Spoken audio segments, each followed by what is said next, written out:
Assalamualaikum warahmatullahi wabarakatuh. Waalaikumsalam warahmatullahi wabarakatuh. Selamat pagi teman-teman semuanya. Gimana nih kabarnya hari ini? Selamat pagi Bu, Alhamdulillah baik. Alhamdulillah. Wah, Hana semangat sekali hari ini. Pasti udah nggak sabar nih buat pembelajaran hari ini. Iya Bu, udah nggak sabar. Gimana teman-teman liburannya? Kemarin kan udah liburan 2 minggu. Nah, gimana pesan-pesan liburan kemarin tuh gimana? Liburannya kemarin nggak kayak liburan Bu, soalnya masih ada tugas sebagian dulu Oh, gitu. ya, namanya juga murid ya. Pasti selalu tugas belajar. Jangan main terus, Hana. Baik Ibu. Iya, seperti itu. Jadi anak-anak, untuk pembelajaran hari ini nanti kita akan membahas administrasi sarana dan prasarana kantor. Jadi sebelumnya itu presensi dulu kehadiran teman-teman hari ini dari Syahana Putri, Hadir Ibu. Eva Nur Amalia, Hadir Ibu. Nurafni Putri, Hadir Bu. Erina Wahyu. Hadir. Alhamdulillah semuanya teman-teman ada di pembelajaran hari ini. Oke, langsung saja kita bahas untuk materi hari ini. Kita membahas administrasi sarana dan prasarana kantor. Bisa di next.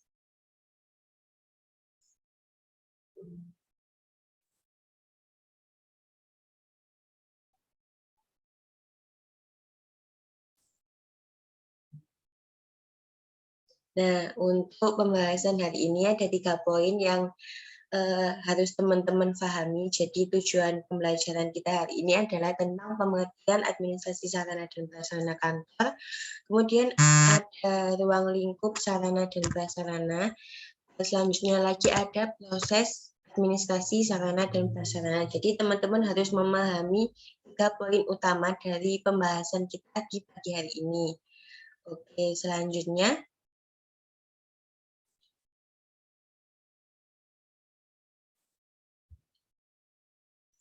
Nah, selanjutnya kita akan membahas tentang pengertian dari administrasi, sarana, dan juga prasarana.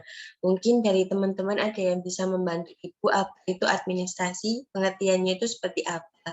Mungkin dari Mbak Hana boleh dijelaskan.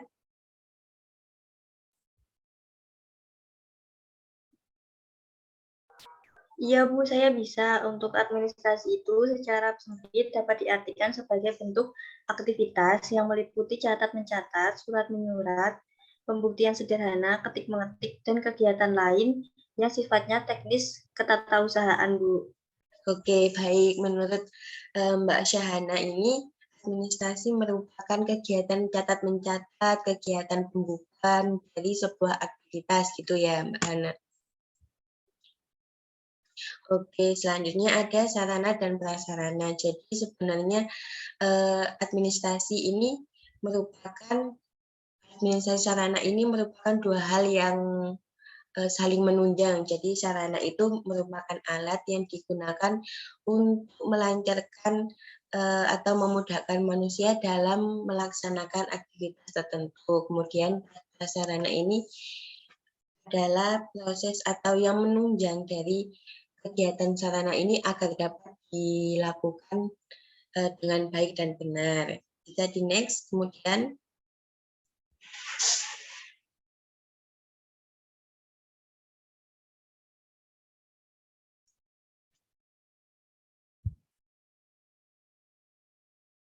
Nah, di sini ada pengertian administrasi sarana dan prasarana menurut Kamus Besar Bahasa Indonesia, di mana pengertiannya adalah administrasi sarana dan prasarana. Untuk administrasi sarana merupakan segala sesuatu yang dapat dipakai sebagai alat dalam mencakup maksud dan tujuan. Sedangkan prasarana merupakan segala sesuatu yang merupakan penunjang utama terselenggaranya suatu proses. Nah, di sini administrasi sarana dan prasarana itu merupakan dua hal yang menunjang satu sama lain.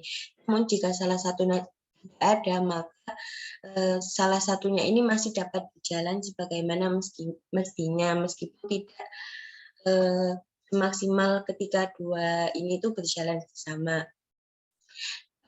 Untuk sarana ini merupakan alat yang digunakan untuk mencapai maksud dan tujuan. Nah, sarana ini biasanya berhubungan langsung dan menjadi penunjang utama dalam kegiatan atau aktivitas yang terselenggara. Dalam bentuknya, sarana ini juga berbentuk benda bergerak, yang tidak bergerak, ataupun bentuk benda kecil, ataupun benda-benda yang dapat dipindahkan. Gitu.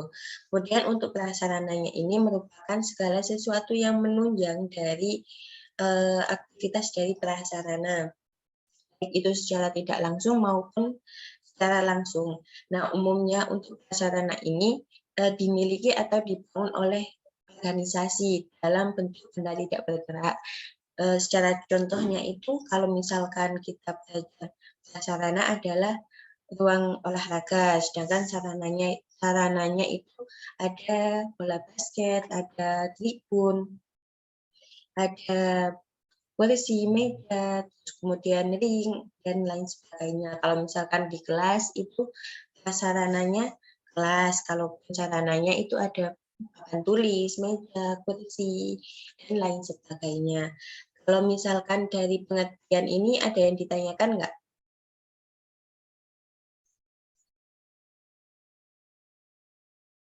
Tidak ada. Mbak Putri coba ada yang ditanyakan nggak? Nggak ada, Bu. Oh, tidak ada. Oke, jadi kita langsung next ke ruang lingkup.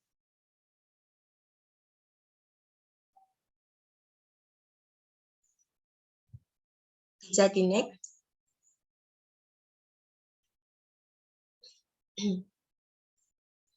Oke, di sini ada ruang lingkup pengelolaan sarana dan prasarana. Sebelumnya dong, Mbak Hana. Ya, terima kasih. Nah, di sini ada peralatan dan perlengkapan kantor dan juga mesin-mesin kantor, mesin komunikasi, perabot kantor, interior, dan juga tata ruang kantor. Untuk peralatan dan perlengkapan ini merupakan alat atau bahan yang digunakan untuk membantu pelaksanaan dari aktivitas kantor agar dapat selesai dengan lebih cepat, lebih tepat, dan juga lebih baik. Secara jika dilihat dari bentuknya ada dua pandangan. Yang pertama adalah dengan melihat dari bentuknya dan juga dari penggunaannya. Secara bentuk ada 3 jenis, yaitu yang lembaran, non-lembaran, dan juga bentuk buku. Contohnya kalau misalkan lembaran ya kertas HVS, kertas folio, kertas karbon, lainnya. Kalau misalkan non-lembaran ya plastik, kertas. Ada juga cutter, gunting, penggaris, penghapus, spidol, dan lain sebagainya. Kalau misalkan yang peralatan dalam bentuk buku, ada buku catatan, ada buku pedoman, ada buku tahunan, buku agenda surat, seperti itu. Kalau misalkan dilihat dari bentuknya. Tapi jika dilihat dari penggunaannya, ada barang habis pakai dan juga barang tidak habis pakai. Kalau misalkan barang habis pakai itu kayak kertas, tinta, kalau misalkan dipakai dia akan cepat habis, jadi perlu diisi ulang. Namun jika yang tidak habis pakai itu contohnya kayak stapler, perforator, cutter, dan juga gunting itu tidak akan habis kecuali barang itu rusak. Nah, selanjutnya ada mesin-mesin kantor. Nah, mesin ini itu digunakan untuk menghimpun, mencatat, dan juga mengelola bahan-bahan dalam pengerjaan kantor yang bekerja secara mekanik, elektrik, dan juga magnetik.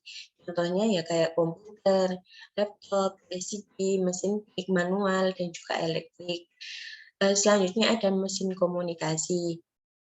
Ya seperti penggunaannya pasti untuk menggunakan sebagai sarana penyaluran informasi baik itu dari dalam kantor maupun di luar kantor. Contoh mesin komunikasi itu ada telepon, intercom, faksimal, dan juga telepon wireless. Ada juga HP kalau misalkan digunakan dalam kegiatan tertentu, misalkan ada acara ulang tahun, pasti kan memerlukan penghubung atau koordinasi satu sama lain begitu. Selanjutnya ada perabot kantor. Nah, ini merupakan benda-benda yang terbuat dari kayu, besi, dan untuk membantu pelaksanaan tugas pekerjaan kantor. Contohnya meja, kursi, sofa, sofa di ruang tamu, dan juga sofa di dalam, misalkan ruang tunggu, di depan ruang pimpinan, biasanya ada sofa. Kemudian almari, terus misalkan ada juga seperti tempat sampah, itu juga masuk ke perabot kantor. Kemudian ada interior kantor.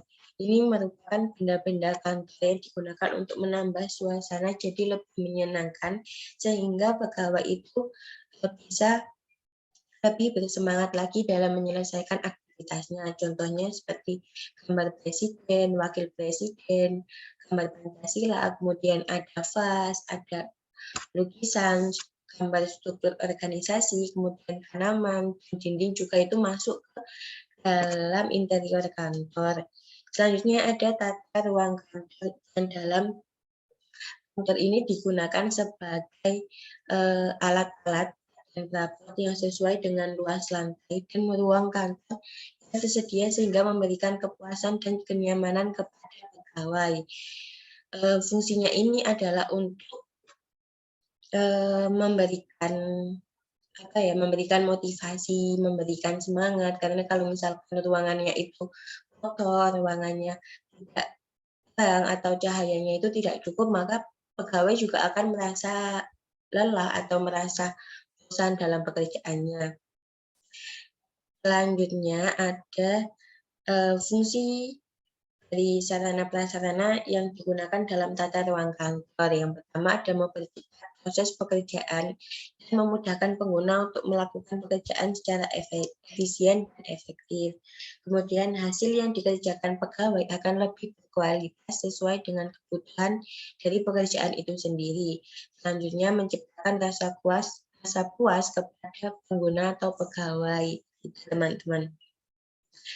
Jadi next. Nah, di sini ada contoh-contoh dari ruang lingkup itu sendiri. Yang pertama ada peralatan dan perlengkapan kantor, ya penggaris, gunting, kapas, perforator. Untuk perabot ya ada berangkas, kursi, lemari, dan juga meja. Seperti itu. Kemudian untuk selanjutnya ada mesin-mesin kantor kayak fleksimail, terus mesin pemotong kertas, mesin penghitung uang. Kalau di komunikasi ada HP yang digunakan ya tadi seperti kalau misalkan ada kegiatan di kampus, kegiatan di kantor, kemudian ada faksimail, ada telepon gitu. Selanjutnya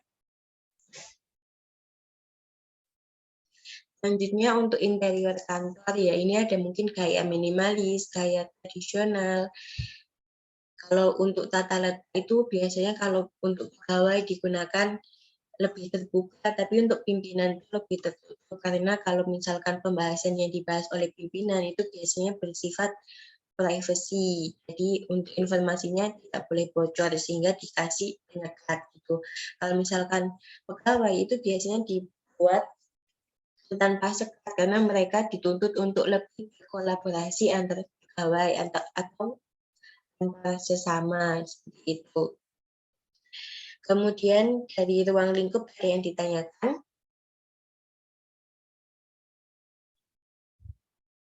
Tidak ada ya. Jadi kalau misalkan tidak ada, kita akan lanjut ke proses dari pengelolaan sarana dan prasarana. Bisa di next. Nah, ini ada proses administrasi sarana dan prasarana. Yang pertama adalah pengadaan barang.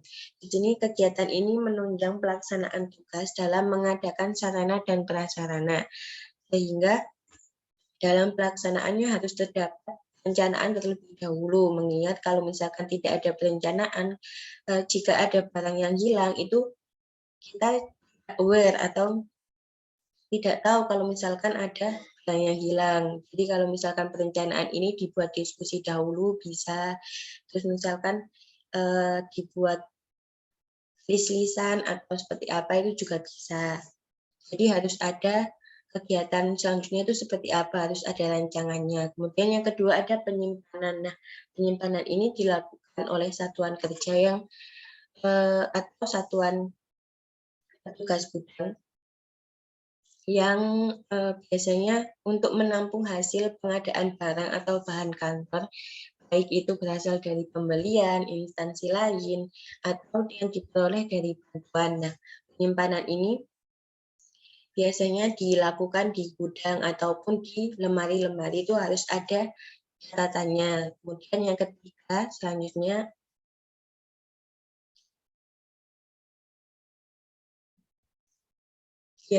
ada pemeliharaan. Nah, pemeliharaan ini berupa kegiatan terus-menerus untuk mengusahakan agar barang atau bahan kantor ini dapat terjaga dalam keadaan baik ataupun siap untuk digunakan. Nah, pemeliharaan ini contohnya kalau misalkan kayu itu tidak boleh ditempatkan di tempat yang lembab. Kalau misalkan besi itu tidak boleh ditempatkan yang berair, soalnya nanti bisa berkarat. Di pemeliharaan itu seperti itu. Untuk inventarisasi yaitu kegiatan pencatatan terhadap sarana dan prasarana. Nah, inventarisasi ini biasanya ada yang bertanggung jawab, kemudian catatannya itu harus benar-benar rinci dan juga lengkap, seperti tahun pembuatan itu harus ada, kondisi fisik barang, jumlah barang, itu harus ada di lembar inventarisasi.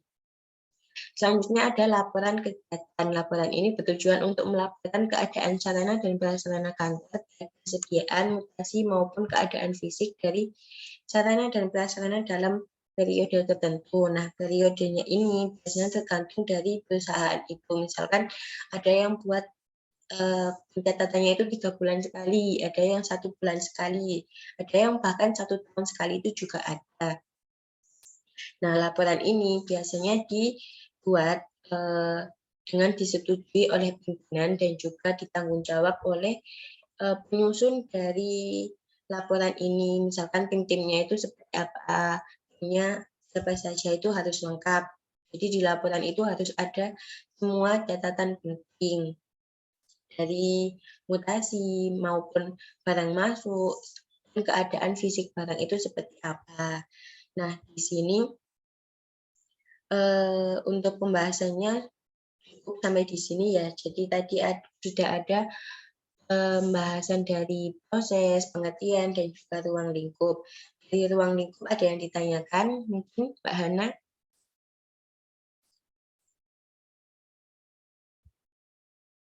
Belum ada, Bu. Oke, belum ada.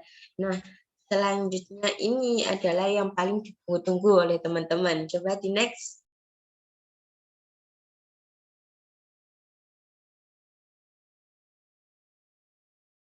Nah, tugas. Jadi teman-teman di sini harus mengerjakan tugas ini dengan baik-baik. Apa tugasnya? Tugasnya adalah membaca buku paket halaman 12 sampai 20. Jadi 8 halaman ya teman-teman. Kemudian mengerjakan soal di halaman 21, soal pilihan ganda dan juga soal esai. Kapan pengumpulannya, Bu? Pengumpulannya itu di hari Selasa di pertemuan kedua. Nanti juga ada pembahasan tentang soal-soal ini seperti apa. Jadi ada pengkoreksian bareng-bareng sama teman-teman yang lainnya. Dari sini mungkin ada yang mau ditanyakan lagi?